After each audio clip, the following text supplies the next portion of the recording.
লাস্টে একটা কথাই বললেন, তোমরা কেউ ঘরে কেউ বসে থাকবে না, সবাই যথারীতি ইন্টারভিউ নোটিফিকেশন পেয়ে স্কুলে যোগদান করবেন।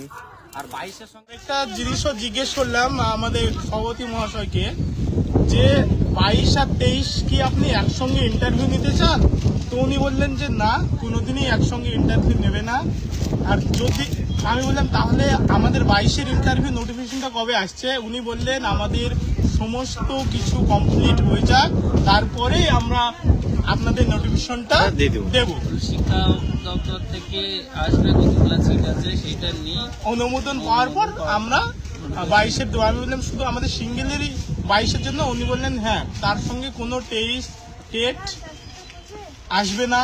এটা ওনার মুখের কথা, এখন দেখা যাক কতটা বাস্তবায়িত হয়। আর তাছাড়া আরেকটা বিষয় জিজ্ঞেস করলেন ভাইজান, বলো তুমি কি জিজ্ঞেস করলেন? আমি ওই 48 ঘন্টার ব্যাপারটা জিজ্ঞেস করেছিলাম যে আপনি তো বলেছিলেন যে 17-র লিস্টে উঠে যাওয়ার 48 ঘন্টা পর 22 সালের নোটিশ দেওয়া হবে। তো উনি বললো যে আমি তো ওই ভাবো না, আমি বলেছি যে চলতি নিয়োগটা যদি কমপ্লিট হয়ে যায় তার 48 ঘন্টা পর। আর এটা বলার পর তিনি একটু করেছিলেন যে না ওইভাবে বলিনি। তো ওনার সঙ্গে আমাদের কথা হলো অনেকক্ষণ চেষ্টার পরে। আমরা বাড়ি থেকে বের হয়েছি আপনার 8:30টার সময়। তারপরে সকাল থেকে আর সবচেয়ে বড় কথা, যার জন্য আজ এসেছি একটু হলেও মনে শান্তি, যদিও আমরা সকাল থেকে কেউই খাওয়া দাওয়া করিনি। সে সকাল নাই করতে করতে 10টা থেকে এখানে বসে আছি, একদম কনস্ট্যান্টলি রোদে দাঁড়িয়েছিলাম। উনি দেখলেন, আমাদেরকে বললেন যে তোমাকে তো দেখলাম অনেকক্ষণ ধরেই দাঁড়িয়ে আছো, তো তুমি আমার সঙ্গেই আসো স্টেজে। ডাইরেক্ট উনি ডেকে নিয়ে গেলেন আমাদেরকে স্টেজে। তারপর উনি খুব সুন্দরভাবে বললেন। আর তাছাড়া উনি বললেন এই বিষয়টা নিয়ে তুমি চিন্তা করো না। তাছাড়া ব্রাত্য বসু বাবুর সঙ্গেও কথা হলো, আমরা 22 স্টেট আমাদেরটা নিয়ে ভাবুন। উনি বললেন যে কোনো টেনশন করো না, আমরা অর্থ দপ্তর থেকে অনুমোদন পেলেই তোমাদের ইন্টারভিউ নোটিফিকেশনটা দেব। আমরা এসে কথা বলেছি। আমি এসে মোটামুটি 11টার সময় উনি যখন বেরোচ্ছিলেন ব্রাত্য বসুকে আনার জন্য, তখন ওনার সঙ্গে আমার কথা হয়েছিল একবার, স্যার আমাদের 22 স্টেটের ব্যাপারটা একটু দেখেন। তখনই উনি বললেন যে ঠিক আছে, তোমাদের কথাটা মাথায় আছে, এই নিয়োগ প্রক্রিয়াটা কমপ্লিট হলেই আমাদেরকে নিয়ে ভাবা হবে। এই বিষয়ে তিনি আশ্বস্ত করেছেন। দেখা যাক, ওনার সঙ্গে আবারও কথা হলো, হাকিম ভাই কথা বললো, আমরা সবাই মিলে কথা বললাম, উনি আমাদের পাশে আছেন, সেটাই বললেন। আর সবচাইতে বড় বিষয়, প্রথম যখন স্টেজে ওঠার চেষ্টা করি আমি আর রনু ভাই, আমাদেরকে বলছে ভাই তোমরা এখানেও, মানে আমরা যাহাতে যেই মুহূর্তে আমরা বলেছি যে আমরা স্যার 22 স্টেট, আমরা আপনার সঙ্গে 2 মিনিট কথা বলতে চাই, উনি সঙ্গে সঙ্গে বলছেন তোমরা এখানেও, এই সিকিউরিটিরা কি করছো? তবে লাস্টে খুব সুন্দরভাবে ব্যবহার করলেন। এখন দেখা যাক, উনি তো মুখের কথা বলে দিলেন ইন্টারভিউ নোটিফিকেশনটা কবে আসুক সেটাই। আর তার সঙ্গে আরেকটা বিষয় আমি বলে দিই,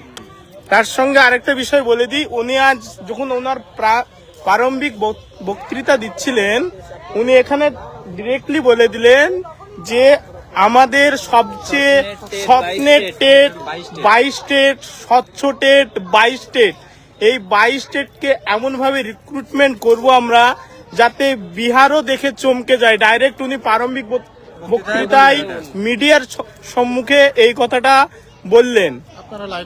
এবার আপনারা লাইভ তো এই মুহূর্তে চলছিল কি চলছিল সেটা জানি না, কিন্তু দেখা যাক, উনি এখানেও বললেন যে আমরা বিহার যে মডেলে দিয়েছে তার চাইতে আমরা আরো উন্নত করে দেবো বাংলাকে, আরো আমরা রিক্রুটমেন্ট প্রসেসটা বাড়িয়ে নিয়ে যাবো। আর লাস্টে একটা কথাই বললেন, তোমরা কেউ ঘরে কেউ বসে থাকবে না, সবাই যথারীতি ইন্টারভিউ নোটিফিকেশন পেয়ে স্কুলে যোগদান করবেন।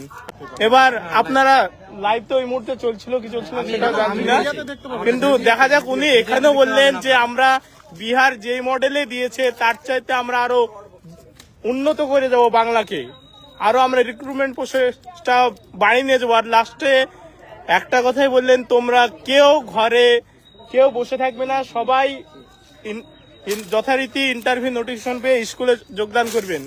আর 22-এর সঙ্গে 23-এর কোনো মিলবন্ধন হবে না, আমাদেরটা ক্লিয়ার হওয়ার পর 23-এ তখন হবে। সাংবাদিকদের কথা যেটা বলেছে ওটা আমাদের কথা বাদ দিতে বলেছে আমরাই তো সব আমি স্পষ্ট নিউজ 18-কে করেই বললাম যে ওনারা তো বললেন ওটার সঙ্গে কি সম্পর্ক, উনি বললেন যে দেখুন এটার সঙ্গে কোনো সম্পর্ক নেই। আমি বলছি তো যে 22 স্টেটকে আলাদাই রিক্রুটমেন্ট দেওয়া হবে।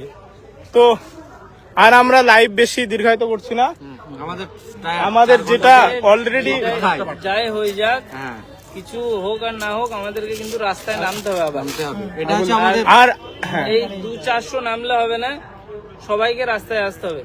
আর আরেকটা বিষয় বলি, আপনারা যারা এখনো ম্যাটের জন্য ফান্ডিং করেননি তারা দয়া করে ফান্ডিংটা দিয়ে দেন। সামনে আমাদের বাধা বলতে গেলে একমাত্র ম্যাটই আছে। আমরা যদি ম্যাটকে আটকাতে না পারি, সত্যি বিষয় যে আমাদের আর হয়তো চাকরি পাওয়ার যে আশাটুকু থাকবে সেইটুকুও থাকবে না। একবার যদি 14 লক্ষ ক্যান্ডিডেটকে 6 নম্বর দেওয়া হয়, তাহলে একবার শুধু ভাবুন যে কত লাখ পাস করতে পারে।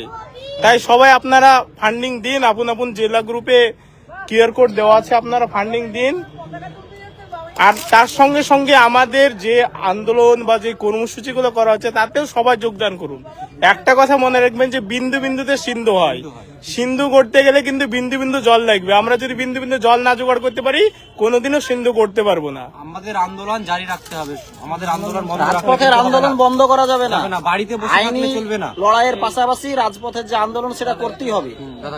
এবার আমাদের দাদা বলো কিছু। হ্যাঁ, আমার যেটা বার্তা যে প্রত্যেকে দেখতে পাচ্ছেন যে আমি কিন্তু বেশ সিনিয়র, আপনারা অনেকেই জুনিয়র, তো আমি বেশ সিনিয়র। তো 22 স্টেট পাস বিভিন্ন সিনিয়রদের উদ্দেশ্যে আমার বার্তা, আমি যেহেতু সিনিয়র, তো আপনারা আমাদের সঙ্গে থাকুন। ঐক্যমঞ্চের যে বিভিন্ন গুরুত্বপূর্ণ যে কাজগুলো, আন্দোলন এবং বিভিন্ন বিষয়ে ফান্ডিং, সেই বিষয়গুলা আপনারা পাশে থাকুন। এবং আমরা যারা বয়স্ক আছি তাদের বিষয়টাও আমরা তুলে ধরেছি। উনি সদর্থক বার্তা দিয়েছেন, কিন্তু বার্তার সঙ্গে কাজের যে মিল হবে কি হবে না, তো তার জন্য প্রয়োজন হচ্ছে আন্দোলন। বসে থাকলে চলবে না। হ্যাঁ, বসে থাকলে চলবে না। আপনারা সবাই আসবেন, আমাকে দেখেন, আমি এই বয়সেও আমি ছুটে চলেছি তরুণদের সঙ্গে, তো আপনারাও আসেন, প্রত্যেকেরই হবে, ধৈর্য ধরুন।